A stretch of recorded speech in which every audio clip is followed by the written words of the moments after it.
আসসালামু আলাইকুম। আজকে আপনাদের সাথে শেয়ার করব কাঁচা আমের শরবত। এই জন্য প্রথমে কাঁচা আমগুলোকে ভালোভাবে ধুয়ে দিতে হবে।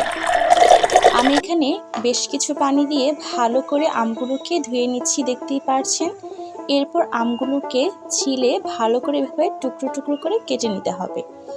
চাইলে আমার মতো এরকম আমকে উপরে নেবেন আর ম্যাজিকের মতো কাটা হয়ে যাবে। এরপর 1 চামচ বিট লবণ এবং 1 চামচ খাবার লবণ নিয়ে নিতে হবে এবং পরিমাণ মতো চিনি, সাথে 2টা কাঁচামরিচ। সবগুলোকে একত্রে ব্লেন্ডার মেশিনে দিয়ে ভালো করে অল্প একটু পানি দিয়ে ব্লেন্ড করে নিতে হবে। দেখতেই পাচ্ছেন আমি এখানে অল্প একটু পানি দিয়ে ব্লেন্ড করে এরপর পরিমাণ মতো পানি দিলাম। মাশাআল্লাহ, দেখুন কত সুন্দর লোভনীয় একটা কালার চলে এসেছে।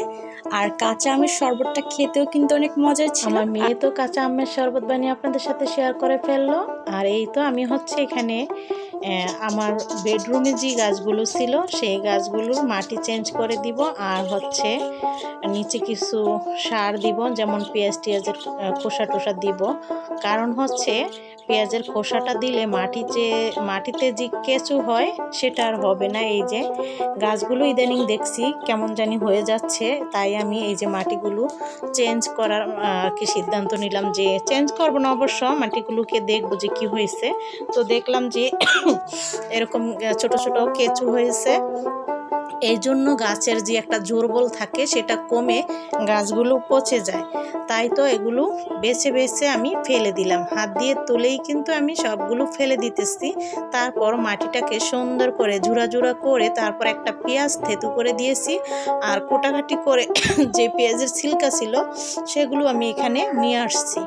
এখন এখানে আমি দিয়ে দিব, যেহেতু টপটাও ছোট, তো এখানে অল্প করে আমি আলু পেঁয়াজের খোসা দিয়ে এখন গাছটাকে লাগিয়ে নিব। এখানের পচা যে পাতাটা সেটা ছিঁড়ে ফেলে দিলাম, আরেকটাও ছিল সেটাও আমি ফেলে দিয়েছি, 2টা পাতা ছিল, তো সেগুলো ফেলে দিয়ে এখন আমি এই গাছটিকে সুন্দর করে মাটি দিয়ে তারপর লাগিয়ে নিলাম। এক এক করে সব কয়টা টবেই আমি সুন্দর করে মাটি চেঞ্জ করে তারপর এরকমভাবে পেঁয়াজ আলুর ছিলকা নিচে অল্প পরিমাণে দিয়ে তারপর আমি কিছু মাটি দিয়ে গাছগুলো লাগিয়ে নিব। তো যারা ভিডিওটা দেখতেছেন তাদেরকে অসংখ্য ধন্যবাদ। প্লিজ আপনারা শেষ পর্যন্ত দেখবেন, ইনশাল্লাহ ভিডিওটি ভালো লাগবে। তো দেখুন আমি এই গাছটাও কিন্তু সুন্দর মতো লাগিয়ে ফেললাম। আসলে ওই টবটাতেই কেঁচু ছিল আর অন্যগুলোতে ছিল না, জানি না ওইটাতে কেন হয়েছে। একই জায়গায় ছিল গাছগুলো, তবে ওইটার নিচে ফুটা ছিল না। কোনো কিছুর নিচে যে ফুটা থাকে তা আমি ওটার ফুটাটা করে দিয়েছি যেন পানিটা সরে যায়। তো এই যে এখানে গাছটার শিকড়টাই এরকম মুড়ির মতো আর কি। তো যাই হোক, প্রত্যেকটা গাছ আমি লাগিয়ে ফেলেছি, তারপর এখানে পানি দিয়ে দিলাম। আর এখানে 3টা গাছ ছিল, স্পাইডারম্যান বলে এটাকে, 3টার একটা গাছ আমি সরিয়ে ফেলেছি, আর এই 2টা এখানে রেখেছি। আর আত্মাটাকেও আমি নতুন করে দিলাম, মানে এখানে এরকম একটা টব ছিল সেটা থুয়ে আমি এখন আত্মাতে গাছটা বসিয়েছি।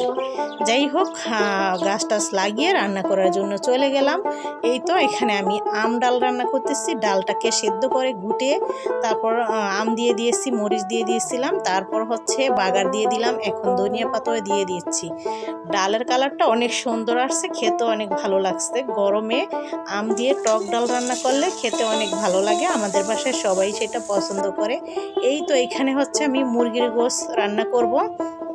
তো বেশ কিছু পেঁয়াজ, তারপর দিয়েছি গরম মশলা, তেজপাতা, এখন দিলাম আদা রসুন বাটা দিয়ে ভালো করে কষিয়ে নিব। তারপর দিয়ে দিলাম হলুদের গুঁড়া, তারপরে 2 চামচ হলুদের গুঁড়া দেওয়ার পর দিব মরিচের গুঁড়া। এখন এখানেও আমি 2 চামচের মতন হলুদ গুঁড়া, 2 চামচের মতো মরিচের গুঁড়া দিলাম, আর হাফ চামচ ধনিয়া গুঁড়া দিয়েছি, কারণ ধনিয়া গুঁড়াটা শেষ হয়ে গেছে। তো কিছুটা পানি দিয়ে আমি ভালো করে মশলাটা কষিয়ে নিচ্ছি, স্বাদ মতো লবণটা তো সাথে দিয়ে দিয়েছি। তো এই তো বেশ কিছুক্ষণ ভালো মতো কষিয়ে নেওয়ার পর যখন দেখলাম তেলটা উপরে উঠে আসছে, সেই সময় ধুয়ে রাখা মুরগির গোশত দিয়ে দিলাম। এখানে আজকের মোরগটাতে চামড়া সহ আছে, এটা ড্রেসিং করে দিয়েছে, তাই আমি চামড়া ফেলি নাই। কারণ দেশি মোরগ ছাড়া কিন্তু এইসব মোরগের আমি চামড়াগুলো রাখি না, শারমিনকে দিয়ে দিই। তো আজকে যেহেতু এটা একবারই ছিলে এনেছে, এই জন্য আর কি রাখলাম বেছে টেছে। তো এই তো এখন রান্না বান্না শেষ করে খাওয়া দাওয়ার পালা। ভর্তা করেছি, ডাল রান্না করেছি, মুরগির গোশ রান্না করেছি।